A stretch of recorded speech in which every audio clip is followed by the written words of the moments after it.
So hello everyone, आज आपण बनवणार आहे भरलेली भेंडी। पहिले भेंडीला नीट धुवून घ्यायची, पुसून घ्यायची आणि मग उभी चिरायची, म्हणजे ती चिकट नाही राहत। त्यानंतर प्लेटमध्ये 2 वाटी भाजलेल्या शेंगदाण्याचा कूट, चवीनुसार मीठ, हळद, लाल मिरची पावडर, धने पावडर आणि जिरे पावडर टाकून मिक्स करून घेऊयात आणि त्याला भेंडीमध्ये भरून घेऊयात। मस्त अशी भेंडी भरून झालेली आहे।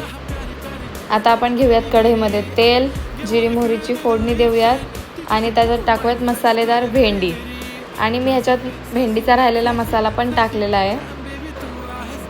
आता आपण भेंडी नीट परतून घेऊयात।